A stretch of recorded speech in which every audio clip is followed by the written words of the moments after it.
going back to here. Yes.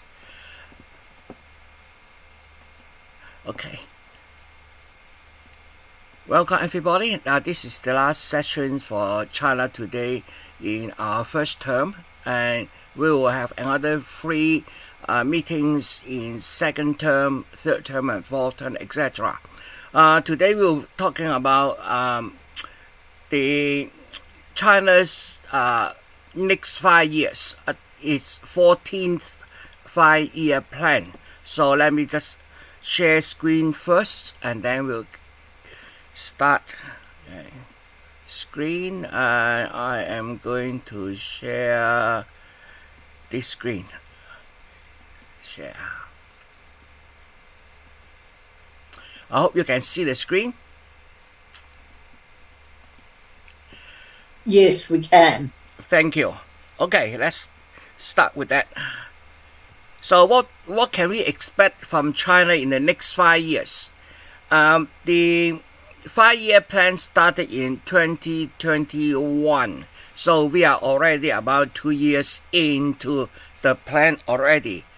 But because the plan is a very high-level document, so we might not be able to see the effects immediately. But we know the intention and the direction China is going to achieve in this 5-year. Obviously, this 5-year seems to need some adjustment later on. We will see. 5-year plan. Now, following the Soviet model, since the establishment of PRC, the People's Republic of China, Chinese government follow a planned economy. That means it will have a high-level documents specifying what they will want to achieve in the next 5 years. So the characteristic is it is a socialist economy. So I will try to explain to you the difference between capitalist economy and socialist economy. There are significant differences. So we will go to that when we enter into the more details. The second thing is about so-called state-owned enterprise. We know that in China we have quite a number of state-owned enterprise. This state-owned enterprise operates like a company, but of course the ownership belongs to the states. So when this company operate and generate profit, the profit go to the government as a supplement to tax. This is different from what we have here. We are running a capitalist system, and although the government may start some company, for example Telstra, but eventually Telstra get privatized, and then the ownership belongs to the shareholders. Whereas in China, the state-owned enterprise might also try to get some funding from the market. That means putting it on the stock market in order to generate some funds for it to operate. But the major ownership always resides at the hand of the state. Now that is not unique in China. It actually quite a number of economies still follow the same issue, although we recognize them as democratic. For example, Singapore. The Singapore Airlines is a single enterprise. It's owned by the Singapore government. Another telecommunication company which operates also in Australia here is Optus. Optus is also a state-owned enterprise owned by the Singapore government.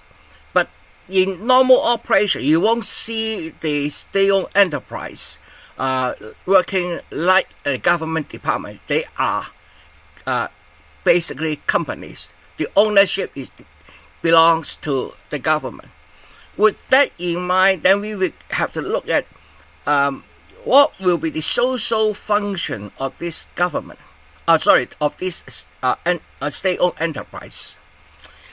Normally, when we talk about a state-owned enterprise, we think of it as the government controlling everything. But in other ways, the state-owned enterprise function as a private company, but it will also serve some social functions. For example, you really talk about high-speed rails. High-speed rails, it itself operates like a company. That means we buy tickets, and then the tickets, income of the tickets go into running the company. And if this particular track or this route is have a lot of sponsors or customers, that route make money. But for some routes, it may not have a lot of passengers, so they may be losing money. If we run it in a pure capitalist point of view, then we will tend to say, okay, this route is not making money. We close it off to cut the expenses. Sometimes the running of the service is even more expensive than what you can get from the fares. So it is losing money. So from a pure capitalist point of view, that is a losing money route. So we will stop it. But in a state-owned enterprise, when you consider the social service that routes provide to the citizens, making the citizens travel from one point to the other point easier, although that particular route doesn't have a lot of passengers, but still providing a social service to the community, then in a state-owned enterprise, they don't need to consider each route as one company. If this route make money, that route lost money, doesn't matter, because not only the company need to make money, but it also need to serve a social function. So there is a big difference between socialist economy and capitalist economy. And because China, at least PRC, started as a communist country, and eventually now we will call China a socialist country rather than a communist economy. But at the end of the day, the main idea is that the government need to serve the people, need to provide social services, which may not be provided by capitalist enterprises. So that is where planning comes into place. How can you plan the economy so that the overall social service is provided both by government organizations, also by state-owned enterprises, or sometimes by private enterprise? Today, there's some service which we always needed: electricity, water, and gas, sewage, waste disposal, communication, education, health, etc. Of course, this can be served by private companies, but at the same time, they are essential services we need in a modern society. So what is the right mixture of communist, capitalist companies, and what's the right mixture of government, and what's the right mixture of state-owned enterprise, is something these 5-year plans are looking at. Try to manipulate the relationship between different stakeholders in the society. So these 5-year plans, I'm starting with the 5-year plan number 1, from 1953 to 1957. Now remember, the PRC is established in 1949, so it took them almost 4 years before they can come up with the first 5-year plan. Now, at the moment, the 5-year plan start with the year number ending 1 and 6. So there is discrepancy. As I said, the 14th annual plan, 5-year plan is 2021 to 2025. So the first 5-year plan is 15.3. So there is a gap here. So I have to explain why there's a gap, and then we'll move on to the 14 plan. So the first plan is actually 1953 to 1957, and that first plan is pretty successful. Okay. They established some large-scale industrial projects. Now, these projects, some of them eventually becomes state-owned enterprise. Some of these projects becomes research institutes. Some of the project remains as just projects. But the idea is that as a country coming out from the Second World War, and before the Second World War, there were civil wars in China, and the last dynasty, the Qing dynasty, was toppled in 1911. After 1911, China went into civil war, different warlords occupying different regions of China.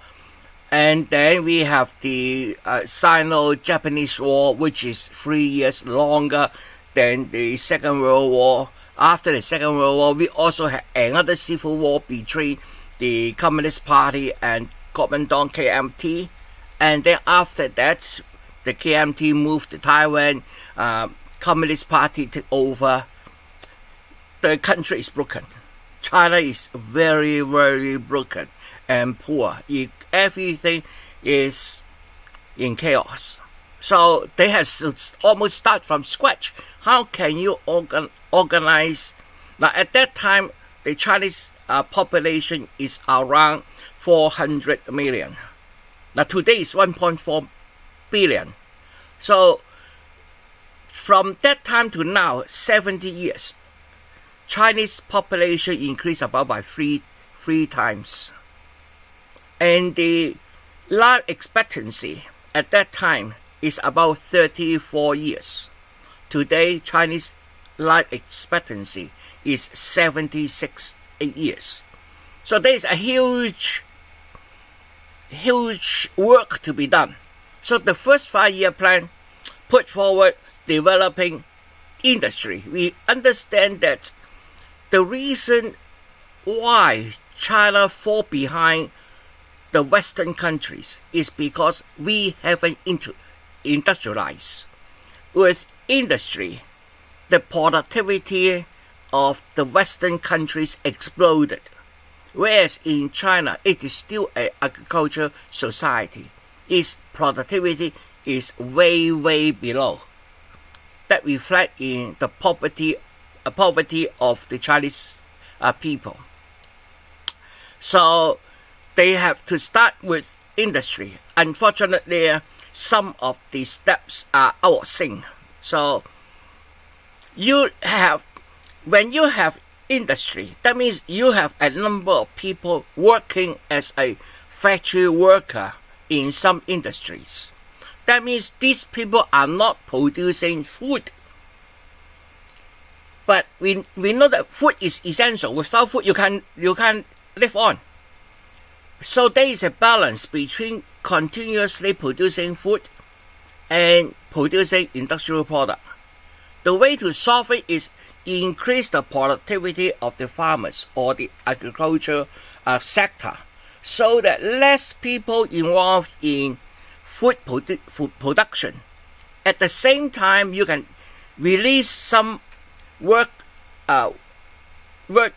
power to work in industry to improve the industry production, so to benefit the whole society.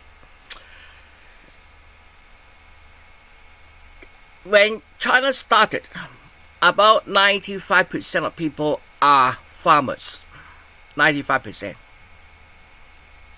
Today, for example, in America, about 4% are farmers. You see the big gap in agricultural productivity. That means in China, at the beginning of PRC, we need 90-something people to feed 100 people, and still poor. Whereas in America, 4 people is able to produce food for 100 people plus surplus to sell to the rest of the world. That is a very significant difference. The first plan, unfortunately, put too much emphasis on industry and neglected agriculture production, because at that time the agriculture production is still basically human labor plus handicraft industries. There is a lot of investment. 55 billion at that time is a huge amount of money, and the effect is also very, very good. Within 5 years, the industrial products increased by over 128%. More than double. But we have to remember, it is from a very low beginning. But still, there's a big problem. If you want to industrialize, the first thing you need is material or steel. So in 1953, the steel production is only 1.35 million metric tons. Then, with Soviets' help, it increased to 5.35 million metric tons. Now today, China produces about 80% of the world's steel. It's not in unit of million tons, they are in unit of billion tons. So it's a totally different ball game. Coal production from reached 131 million tons, increased by 98%. They counted industrial and agricultural products together. But in fact, the agricultural product is not keeping in line with industry. So it becomes a big issue. Agricultural production couldn't keep pace with industrial production. That means as we move more people into the factory, the amount of food available decreases. So there was a problem now. Most industry are in cities, and food production is in rural area. So the rural area producing food has a portion of that have to be taken out to move to the city to feed the people in the city. So the balance is, how do we keep the population in the city fed and keep the population in the rural area fed? Food is not enough, because as you move more people into industry, you have less people in the agricultural sector producing less food. And on the other side, you have a large consumption. So that was a huge issue. The Chinese government learned that lesson. And then they implement the second 5-year plan. It is total disastrous at that time. They are still thinking, we will need to make China strong by industrializing. So more people is actually moved out from the rural area to produce industrial product. That's the so-called Great Leap Forward. That great leap forward reduces the amount of food available. But at the same time, the government, being a planned economy, the government will specify how much food is able to be extracted from rural area so as to feed the people in the cities. And the bureaucrats make a huge mistake by over saying that the produce is increasing. So, for example, initially we have 1 acre of land. The number of acres can't change. This is the amount of land. Okay, you can't change much, but they can still say, okay, I reclaim some area from the forest, increase the acreage. Okay, that's one way. The other way to increase the claim production, you say 1 acre used to produce 100 units of certain food, grains or rice, whatever, 100 units. They will say, okay, this year we have a good result. We produce 110. The village secretary next door in the next village there, in order to promote get itself promoted into the next level. We talk about the political system in China in the first meeting this year. They are from one level promoted to the next level every 5 years, and then promoted to the next. And that promotion depends on your performance. So if I say I have produced 10% more, then the next door people say, well, if I say I produce 20% more, I have more chance to get promoted. So they claim, no, you do 110, but we produce 120. At that time, nobody is going to check. Since nobody going to check, so everybody copy this, and the productivity of the land ballooned. It's not by percentage. Eventually, the claim of production is by factors. 1 times, 2 times, 3 times, 4 times, 5 times, 6 times, 7 times. From the federal, from the central government, looking at the reports, wow, we have good food production. It is 10% more than last year. No, it's 20% more. No, it's 2 times more, 10 times more.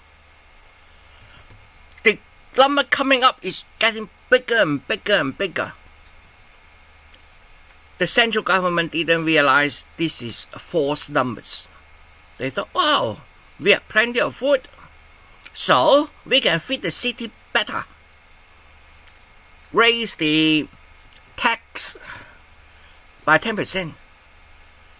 Use, for example, you produce 100 units of grains. The government say, oh, we will take 20 units from you. So you still have 80 units for the farmers to eat, and that 20 units move to the city to feed the workers. Okay. Now you claim 1 unit can produce, instead of 100, is 500 units. They go say, hey, good. You don't need to eat 500 that much. Instead of taking 20%, we increase to 30%. Not much, but 30% of 500 is 150, and you only produce 100. You basically no food. All the produce is being taken. Still not enough. What happened? A famine. This famine is caused both by this bureaucratic overstating their produce. Plus, on that couple of years, the heaven doesn't help. We have dryness, we have locust infestations, all kinds of natural disasters also spread throughout the country. You have 3 years of famine, 3 years of serious famine. Probably 10% of people die. At that time, China had about 400 million people. We lost about 30 million. Not a good time. Really not a good time. The Great Leap Forward, with massively overstated produce, a massive nationwide famine ensued. Plus, all kinds of different problems. Because at that time they say, oh, the sparrows are taking out the seeds, so they have the Great Sparrow Campaign, driving out the sparrows. When the sparrows are out, that means the locusts are not checked, and we have the locust, massive locust disasters, eating all grains, etc. Plus, as I say, natural weather-based issues. Instead of recognizing that the food production is reduced, the central government thought the food production is increased. And in order to drive industrial process, they have to take more food from the rural area, causing widespread famine. So this widespread famine is both a result of wrong planning, a result of political structure not checking, and natural disasters. All factor seems like Murphy laws. When you are having problems, seems all problems all lumped together.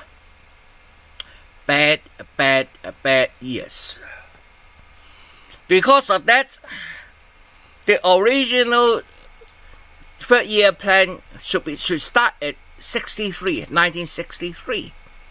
At that time, the Chinese economy is too dislocated, so they have to delay it. The lesson is, 5-year plan can go wrong, and the consequence is huge. Planned economy can go wrong. Just like capitalist economy.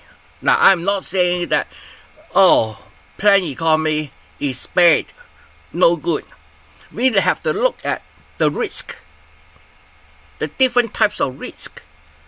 What about capitalist society? Do they have risk? Look at the global financial crisis. Look at the 2008. What's that? They also have great risk. Although in Australia, we don't feel the famine at this global financial crisis. The poor countries felt the impact of global financial crisis, and their hunger level rise up during all these crises. So, yes, planned economy has risk, but at the same time, capitalist economy also have its risk.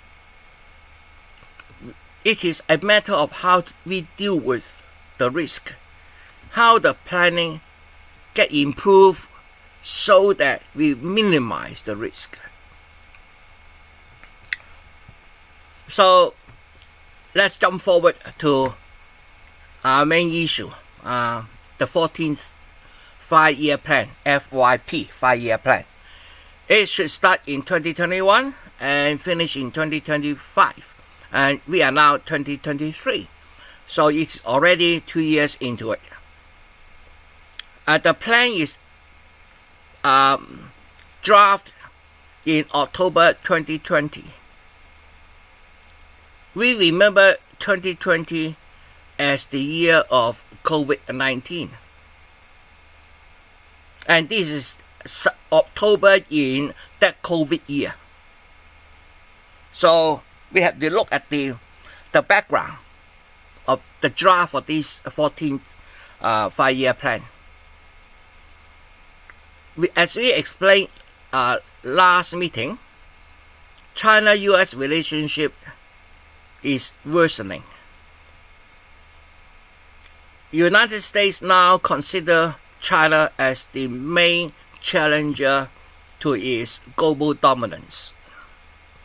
It is also the year of COVID. China, for the first time in 44 years, the first quarter economy GDP strength. Yes, by the end of 2020, China still managed to have a growth of GDP to 2.2%, I think. But it is October, and the preparation work is done almost half a year ago. So when the planner looking at the situation, it's no good. Very, very, very poor economy. But they recognize one thing.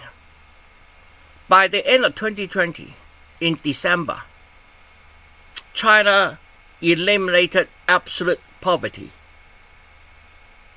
They have all the data in their hands, looking at the reduction rates.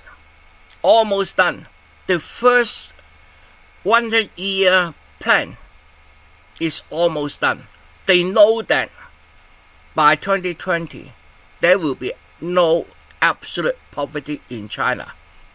But of course, the Western doesn't point that out. But the plan put that very sharply and tell everybody, yeah, the situation is bad, but we have done some great job.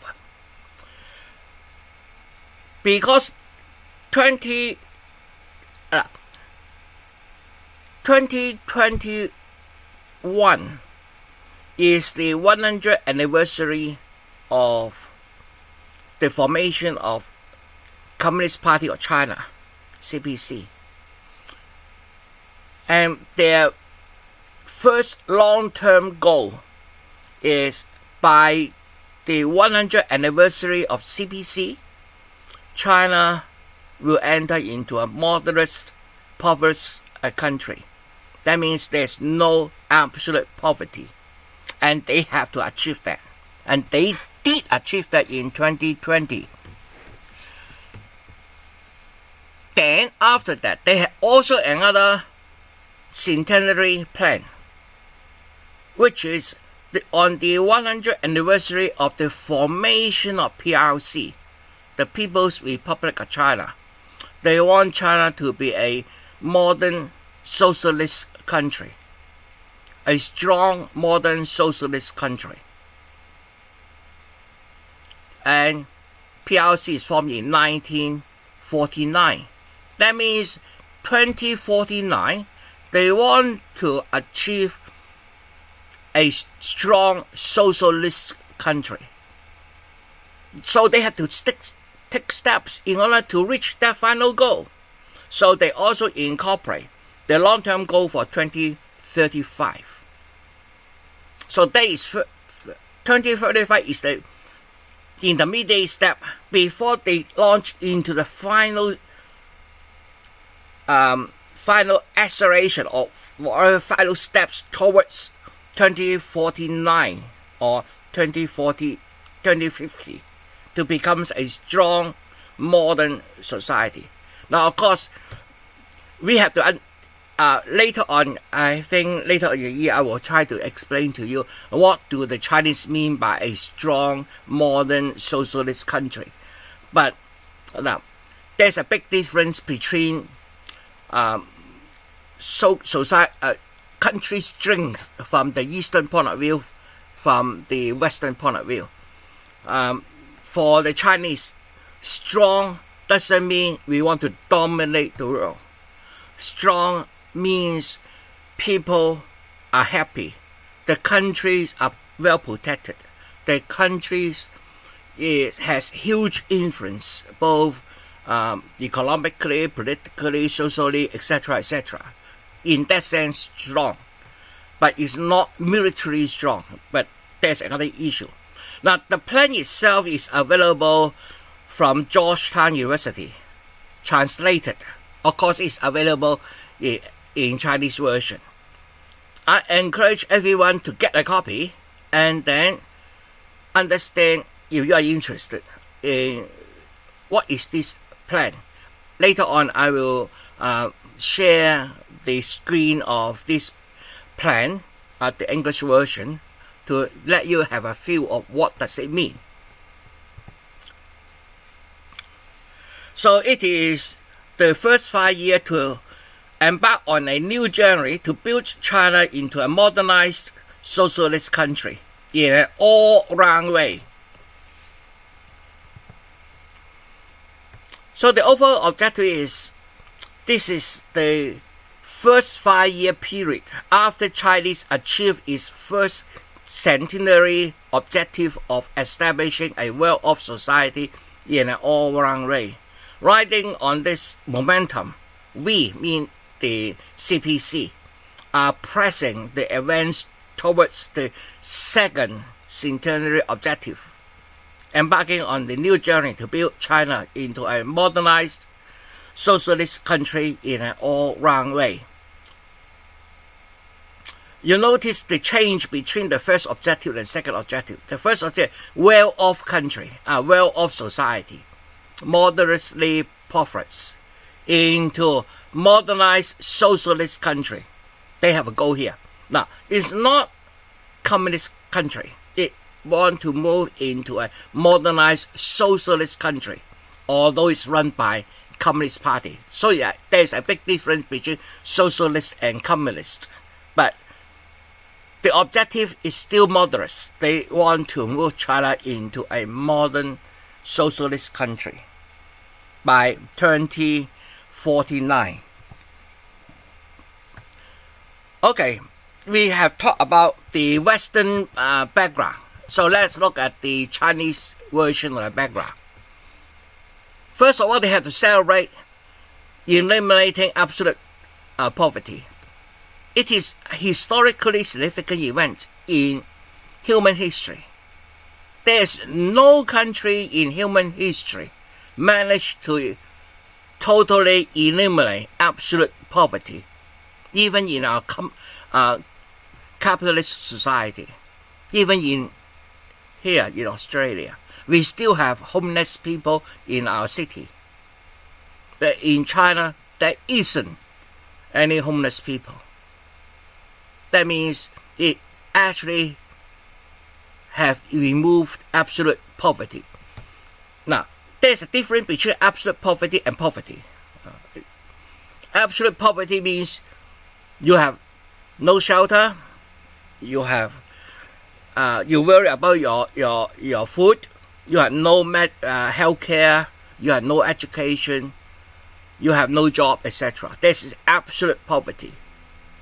Poverty means, well, you have shelter, but not very good, but still you have shelter, you have food, not the best of thing, you have sufficient carry, at least you are not going to die of hunger. You have some jobs, maybe not very good. Healthcare, when you are sick, you get looked after, etc., etc. These are still people poor, but not absolute poverty. There's a distinction here. What China wants to do is move up the ladder. Okay, we eliminated absolute poverty. We want people to live better overall. Now, as we explained last time,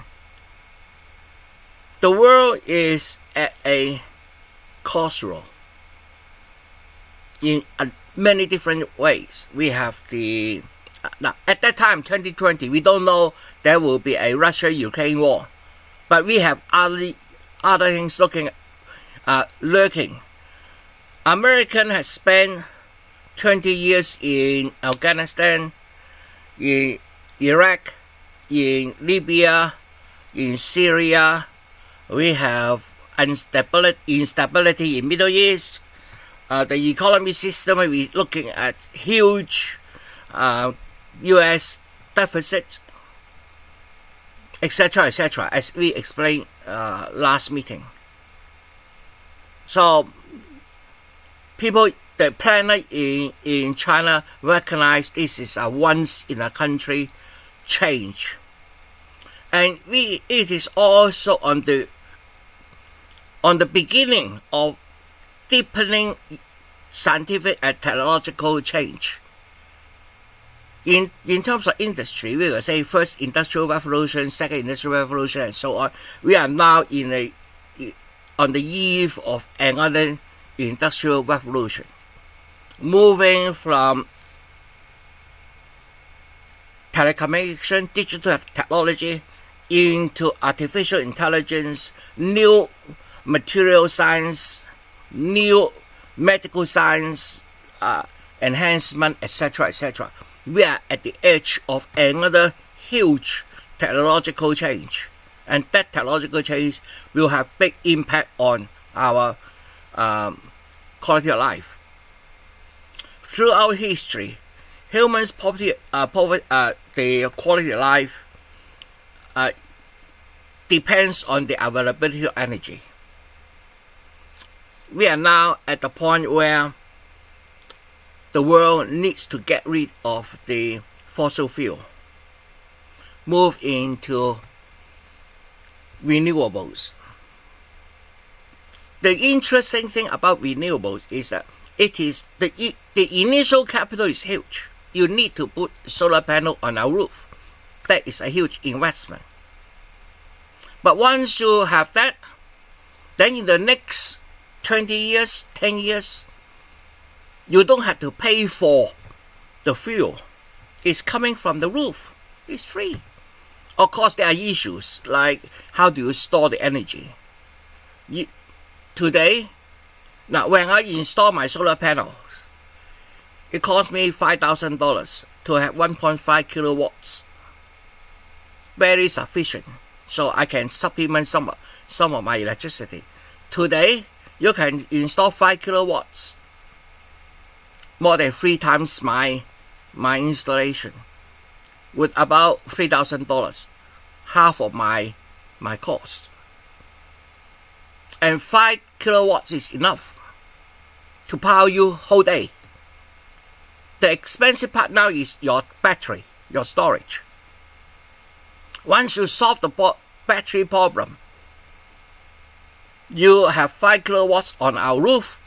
You basically is energy, in terms of energy, costs you nothing. Yes, the capital investment is huge, but the long-term running cost getting lower and lower. That means our energy cost is on another step down. It's just about 1,000 years ago. You almost need to work 1 week to have a candle. And then when we have electricity, then we have to work about one week to have energy for the whole month. Today, our energy bill, wow, expensive. We are talking about 20% of our maximum, 20% of our income into energy. And when renewable comes, it will be lower even more, maybe into 5% range of our income devoted to energy. And that trend is coming. And that is part of the scientific and technological revolutions we are expecting to happen. International environment is very complicated. We have the COVID. COVID will have a huge impact on our future health. because we know that about 10% of people with COVID, you may have survived the first COVID, but 10% of these people will have long COVID. So that will be widespread and far-reaching. And the global economy is turning downwards. Everywhere, inflation is high. We are talking about 6%, 7%. So because of that, the central banks are increasing the rates. Our rate is now had increased. I don't know what's the number now. It's about, I think it's 4% now. That has a huge impact on our younger generation to start their life buying a property, for example. The landscape of global energy supply and demand changed. Especially now we know we have the Russia-Ukraine war. Western sanctions limited the supply of energy from Russia to Europe. And Europe have to get energy from the rest of the world. Obviously, Russia is selling its energy to the rest of the world. And because of that, the Europeans increased their cost of getting the same energy. You used to have a pipe send the energy to Germany. Now the pipe is broken, no more. They have to use LNG, liquefied natural gas, natural petroleum. Expensive. The whole global supply chain had changed. And United States is still struggling to maintain its global dominance, almost in every sphere. China also have to shift its own development. At the beginning, I mean in the early part of the reform and opening, China grew by exporting labor, cheap labor. $1 US dollar per hour, $2 US dollar per hour, $4 US dollar per hour, etc. Working at about half of the minimum wage of the developed world. But eventually, the people in China demand better life. They demand their wages to also increase in proportion to the GDP growth. China's GDP exploded by 15 times. Is that 15 times or 50 times? Whatever. And we expect the Chinese citizens' salary to increase in line. That means China can no longer be producers using cheap labor. The labor costs increase. So they have to move up the value chain from low value production into high value production. So they have to move into the so-called high quality development.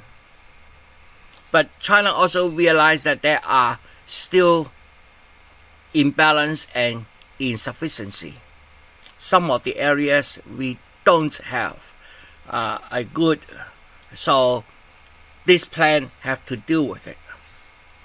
Another big problem is, again, the rural and urban relationship.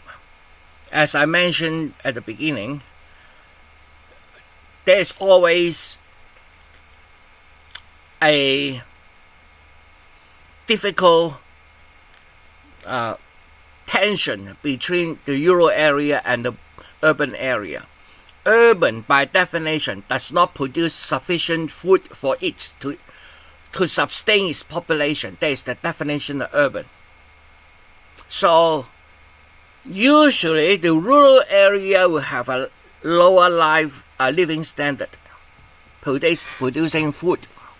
and then the produce can be used to supply to the urban area. You want to get the farmer rich, you increase the food price. The farmer get more income. But that will make the urban area things expensive. Because they have to depend on the food minimum. Nothing else. If nothing else, food is necessary. And that means their living standard has to lower to rise the rural area. You suppress the cost of food, the produce. The urban area will have a better life, better quality of life. But the farmer are being suppressed. So there's always this balance. How can you balance that one? In China, we see there's a disparity between the rural and the urban area. And Chinese, being a socialist country, want to decrease the difference between the two groups of people. They are both citizens or Chinese citizens. Why one group have to suffer when the other group can enjoy? So they have to do something about that. This is a high-level political document, so we have to also look at its politics. It's stated 5 persist. That means they will persist in keeping the party's total leadership. Political, okay? It's a people-centered document. It looks at the quality of life of people. It incorporates new development concept. It deepens reform and opening. More integration with the rest of the world. And there are systemic concepts. We can easily understand the first 5, but what do they mean by systemic concept? So-called systemic concept is strengthen the forward-looking thinking. Think ahead. Over planning. Strategic positioning and holistic advancement. You can't just advance one sector and neglecting the other sectors. That is the lesson from the first 5-year plan. Give consideration to the overall domestic and international situations, and handle both development and security well. We understand if we are not secure, if the country enter into war, all livelihoods is in chaos. So we have to maintain peace. And to maintain peace, we need security. A high to a coordinated national effort. We don't want one part of the country moving in one direction, other part of the country moving in the opposite direction, and then pulling the country apart. We want everybody understand where we are heading, and we move in the same direction. So we want to have a coordinated national effort and better utilize the initiative of both the central and the local government and other spheres of society. As I explained, we can have government providing social service. We can have state-owned enterprises providing social service. We can also have capitalist private company providing the social service. But if we can understand all this together and then incorporate everything into one big plan, everybody moving in the same direction, we move faster. Focus on consolidating the foundation, building on strengths, making up shortcomings, and strengthening areas of weakness. Concentrate on preventing and diffusing major risks and challenges. In any society, there is always risk and challenge. Sometimes the risk may come from politics, political instability. Sometimes it may come from ambitions from other countries, like invasions or other political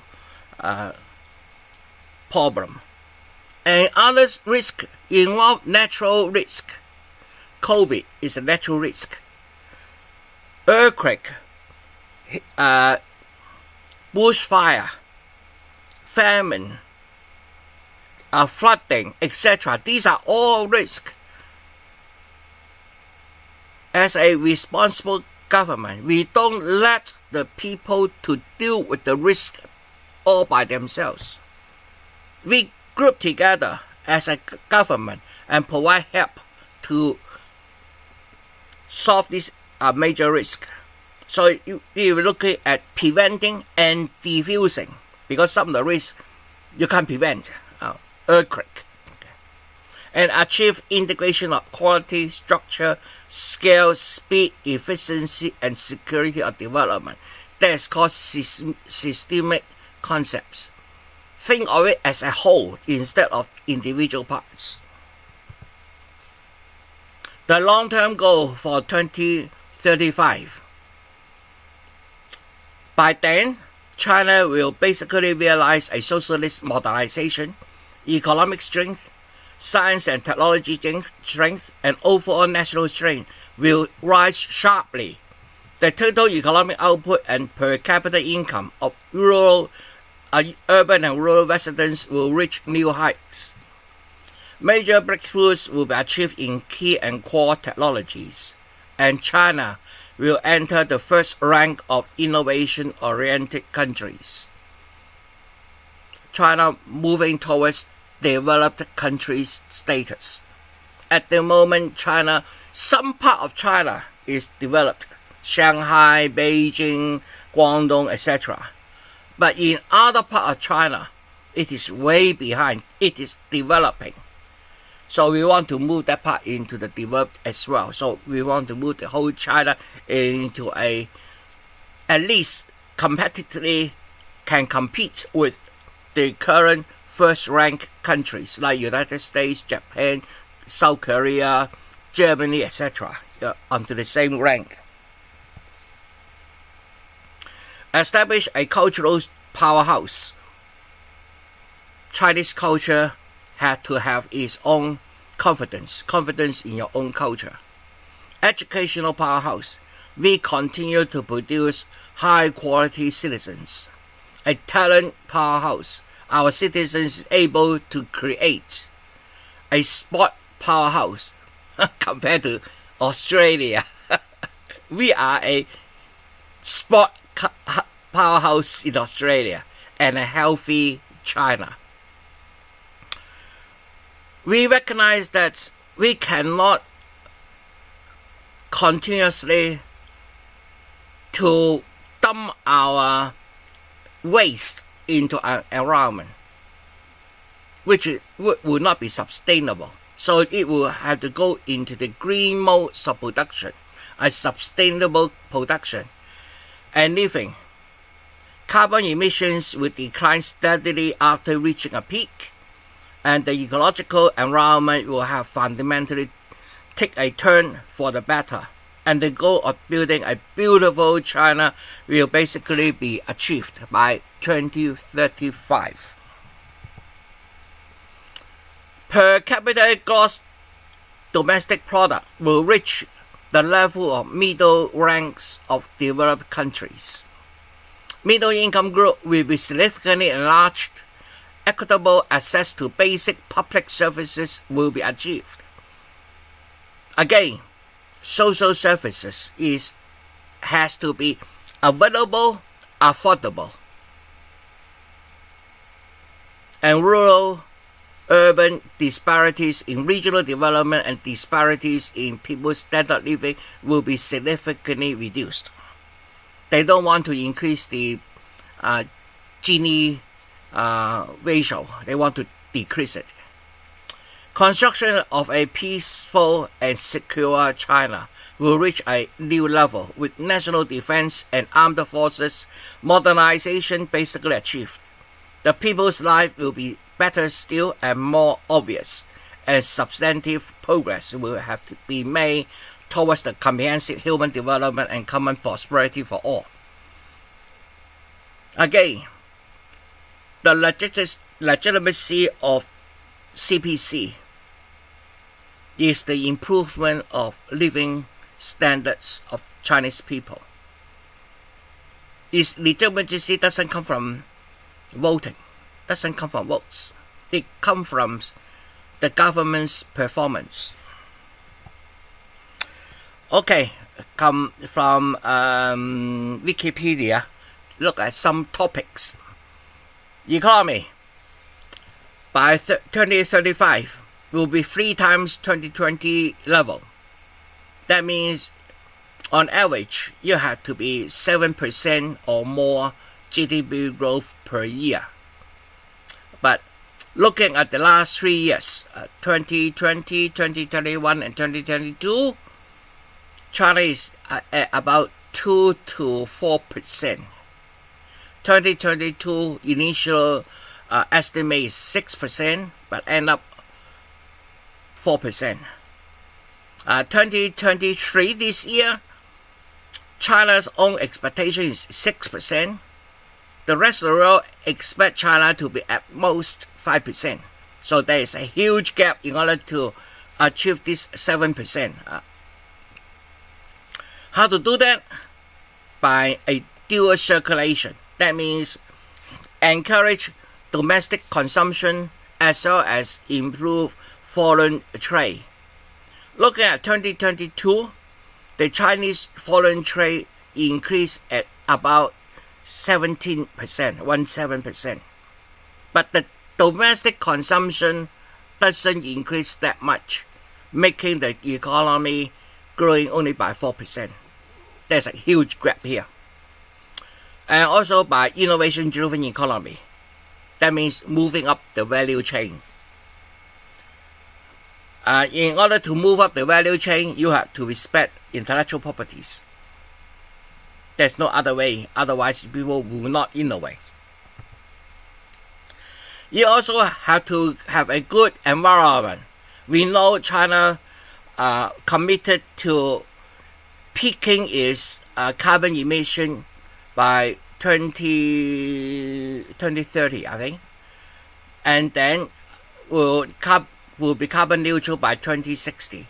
So the Chinese government put into plans to achieve that goal by adopting new energy technologies, make sure that the carbon emission will peak by the end of 2020, before 2030.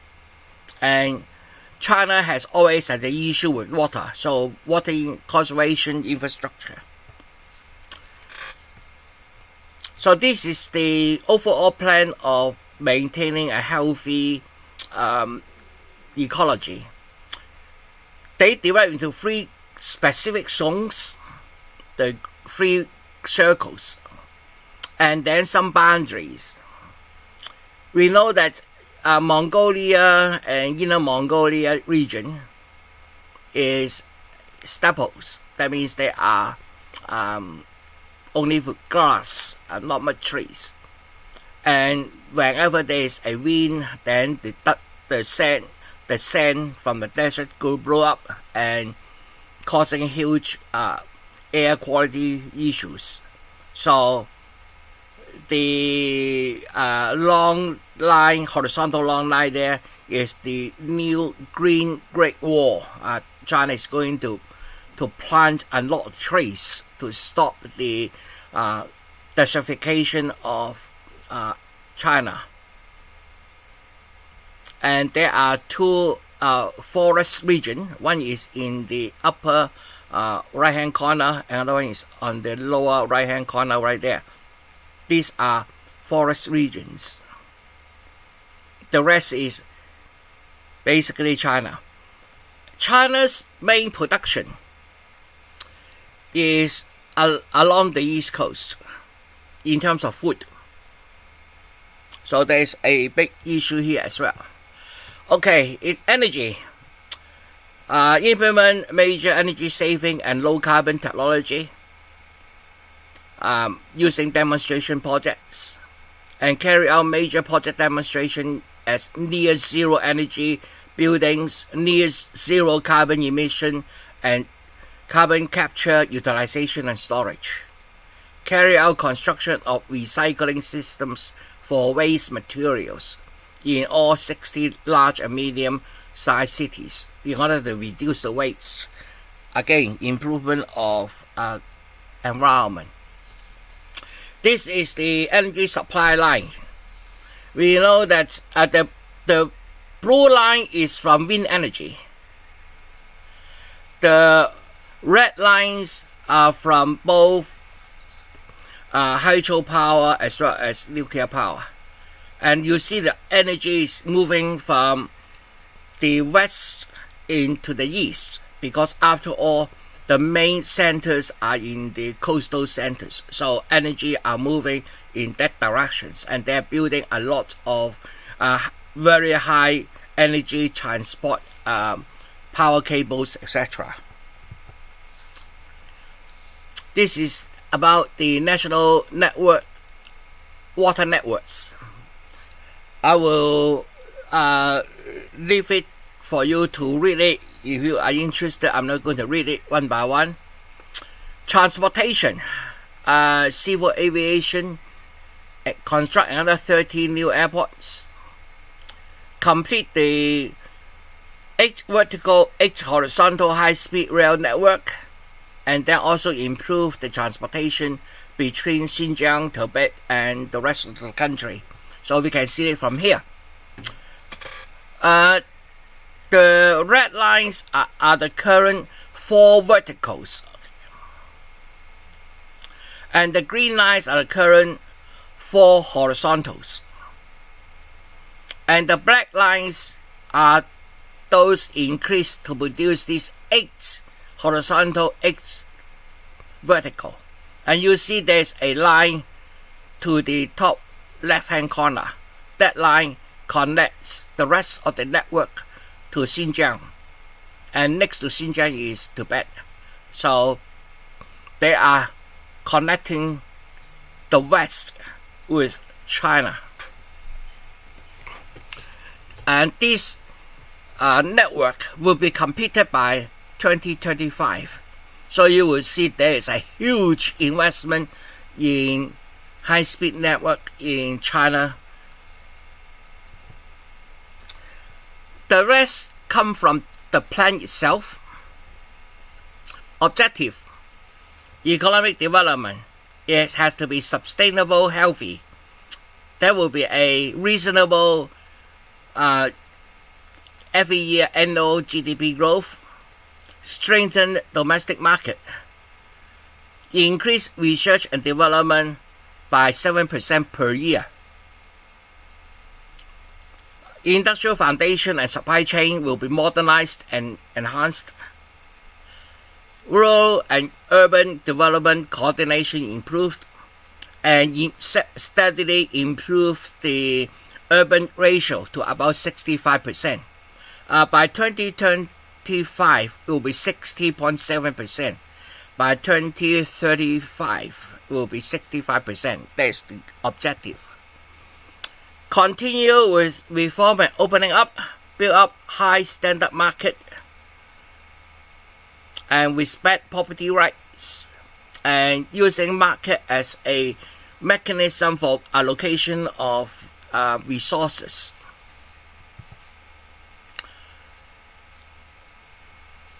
Impact the socialist core concepts in today's society. In our society here, we are basically committed to capitalist principles. We value free market. We see capital as the main socialist social function. We buy our food from private market, private providers. We work in this capitalist concept. Since China is a socialist country, it also needs the citizens to understand the socialist point of view, and therefore it will be impacting this socialist core concept into the society, make it as part of the understanding and common understanding of how the country will operate. By also improving physical and mental health, centralized, affordable social services, improve people's spiritual and cultural lives, enhance Chinese culture, make people more culturally confident. And one very important thing is cohesiveness. Chinese emphasize of group work and cohesiveness. Develop into an ecological civilization, meaning this civilization will sustain. We are not extracting too much from our environment so that when our environment is depleted, the civilization will collapse. China doesn't want to do that. We have been living on this land for the last couple of thousand years. So we don't want our children suddenly find this land not livable. So we have to go into an ecological civilization in which we value the resources provided by the environment. I think I need to move a little bit faster, otherwise we don't have time for question and answer. Improve well-being, effectiveness of governance, and these are the major factors. Some are anticipated, some are binding. That means there's nothing you can change. You must achieve binding. A lot of the requirements. Again, I can make this available to you by the link. Now, before I finish, I want to change to another share, and this share will let you have a look at the PowerPoint itself. So let me just share another screen to let you have a feel of what is. Okay, this screen. Okay, share. Now this is the PDF translated by CSET from the George University, and the original Chinese documents available here, and I will put the link on the description in my video on YouTube so that you can download from it. And then we will quickly go through.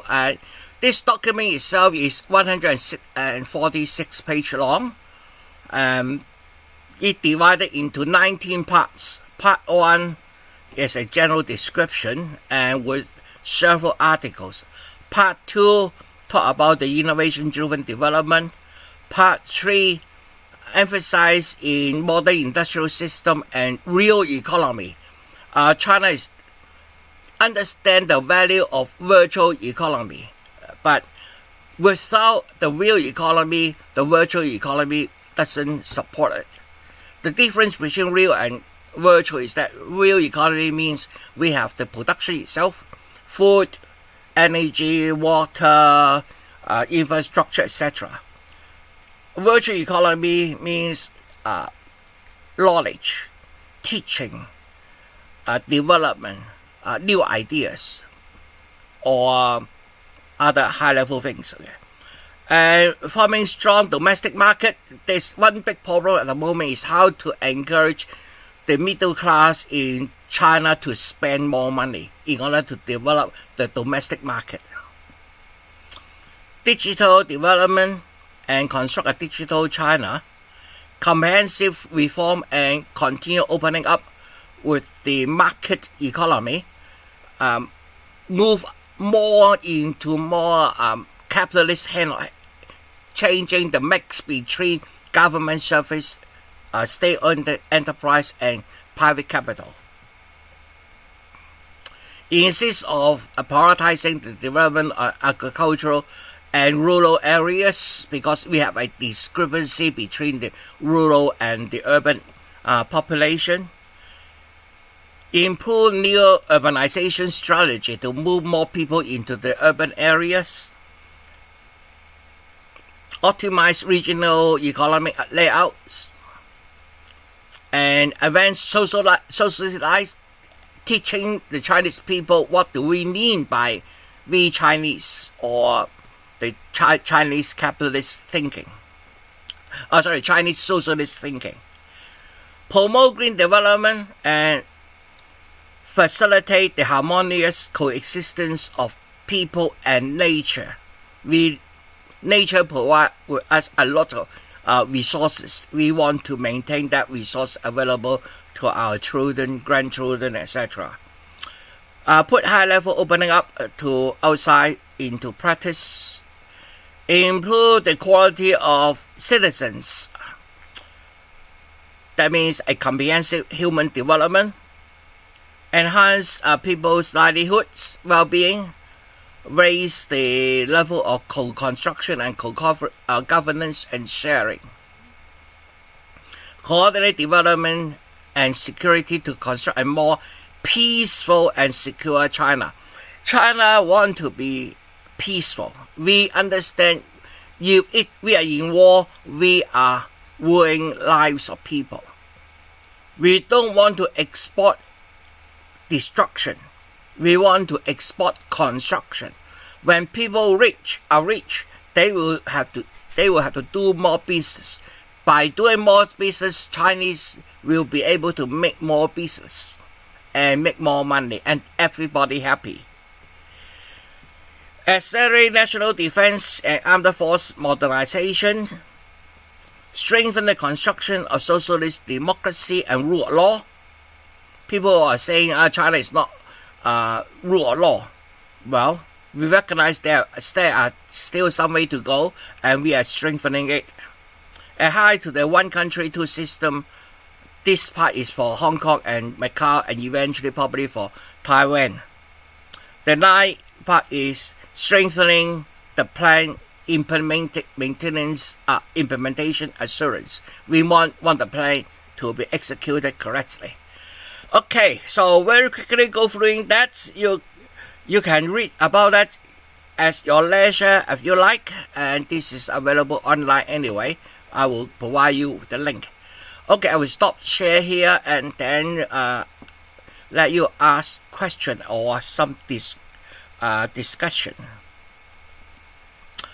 Okay, anyone?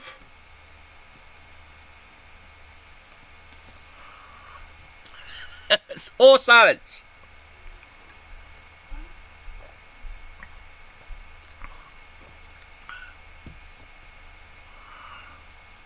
No?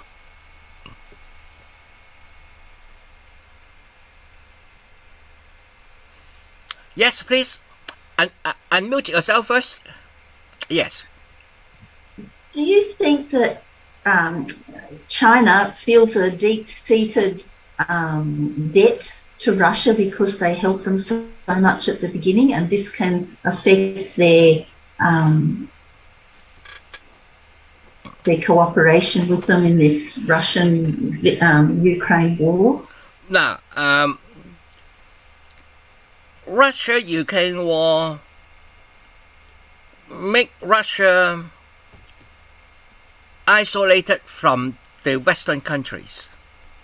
The number of countries which apply sanctions to Russia is about 40 out of almost 200 UN members countries. So about a quarter of the world's countries apply sanctions to Russia.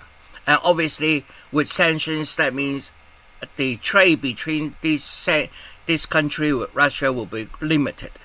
But Russia is still able to export its resources through Turkey, India, China, etc. So Russia's economy is standing quite well. 2020 its economy contracted by about 4%, compared with Ukraine almost 1/3. So I would say Russia is standing quite well. In terms of trade between Russia and the rest of the world, in particular with China. China is now selling a lot of manufactured goods to Russia. Cell phones, cars parts, etc. and computers, because Russia is being sanctioned on these parts.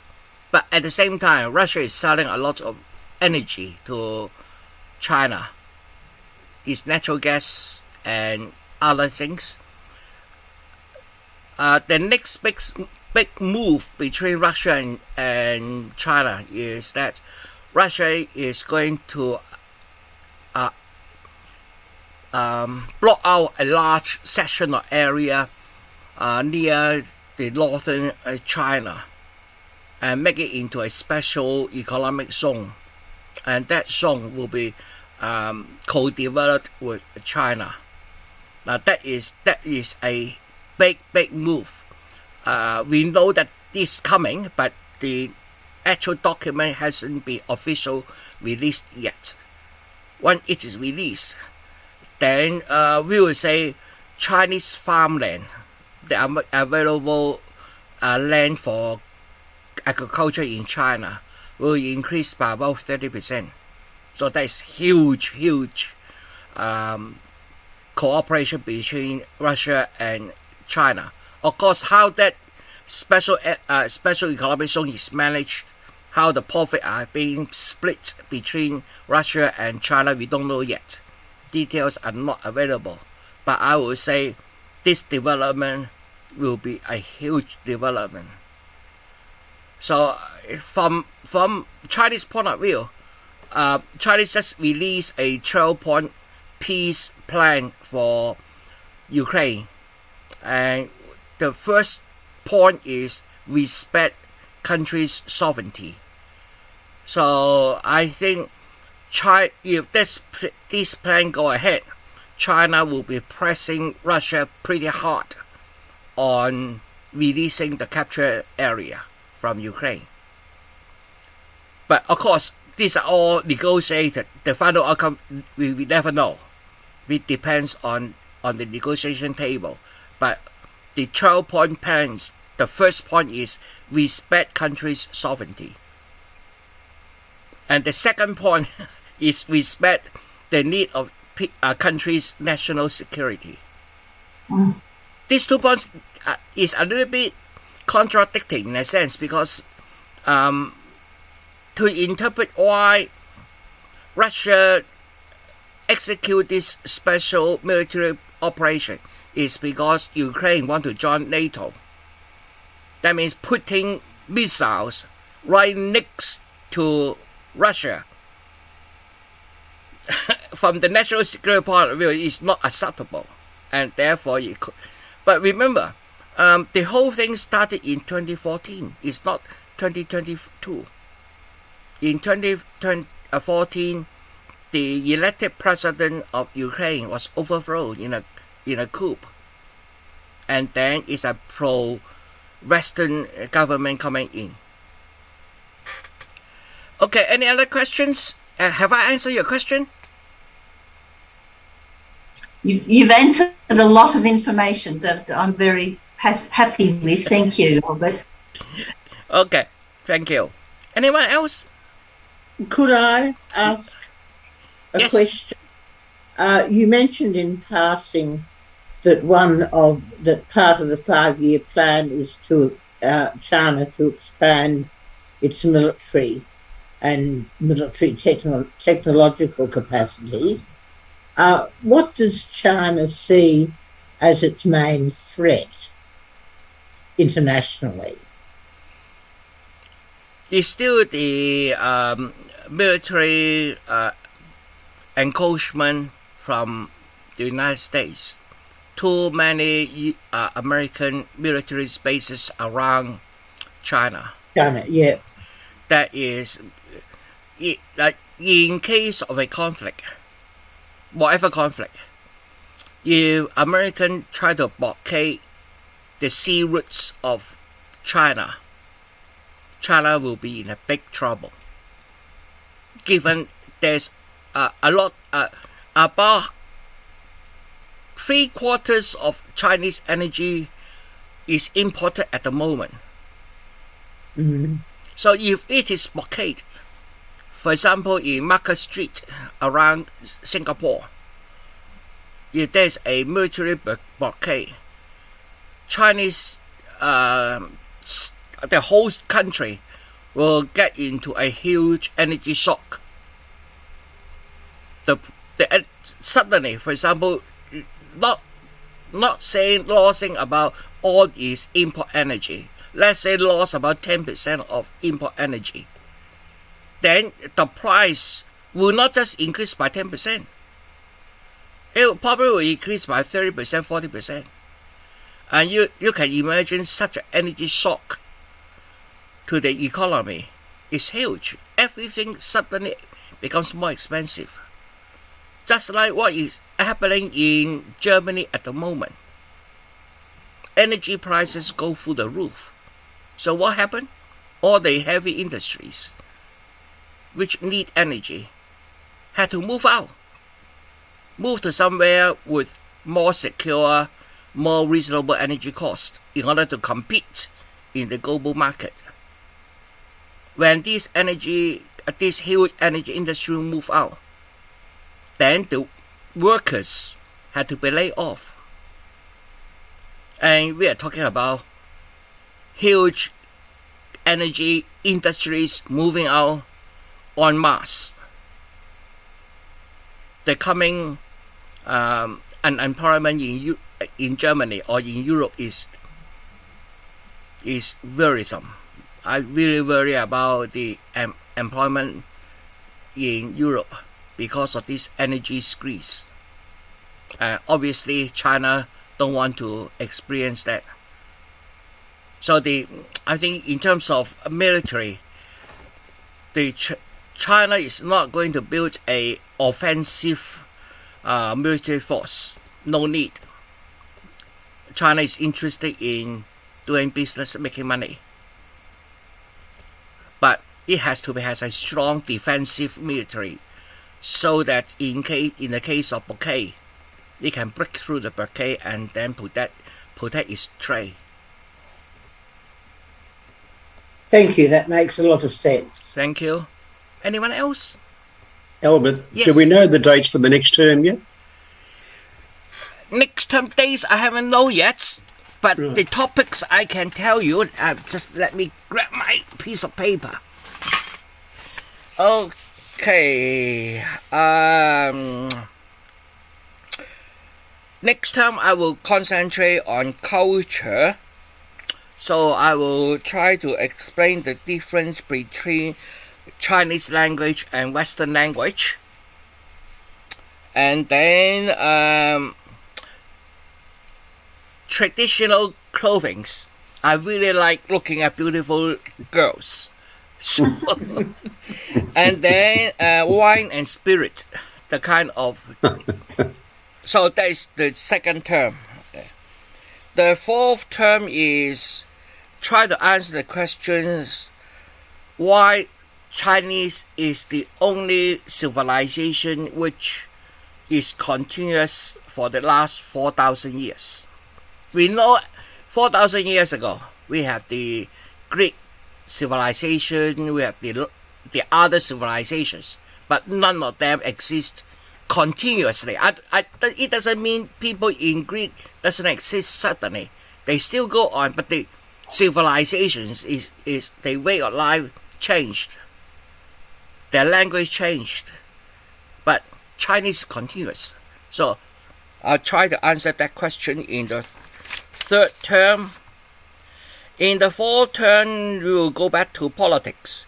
Look at relationship with USA, BRICS and Shanghai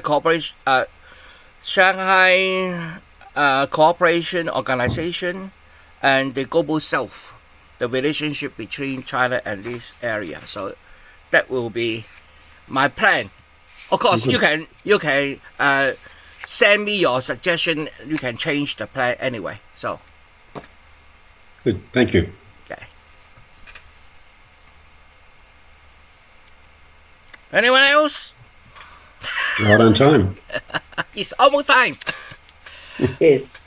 Okay, in that case, thank you so much for your attention, and then we will see you next term. And I will send out my suggested topics to the course coordinators, and they will fix a time, and then we'll advertise the time to everybody. Because after all, we have people from different UVAs, so we will coordinate that together. So thank you so much for your attention, and then see you in the second term. Bye-bye. Thanks, Albert. Thanks a lot, mate. Thank you very much. Take care. Albert, all the best. Bye-bye. All the best. Bye-bye. Bye.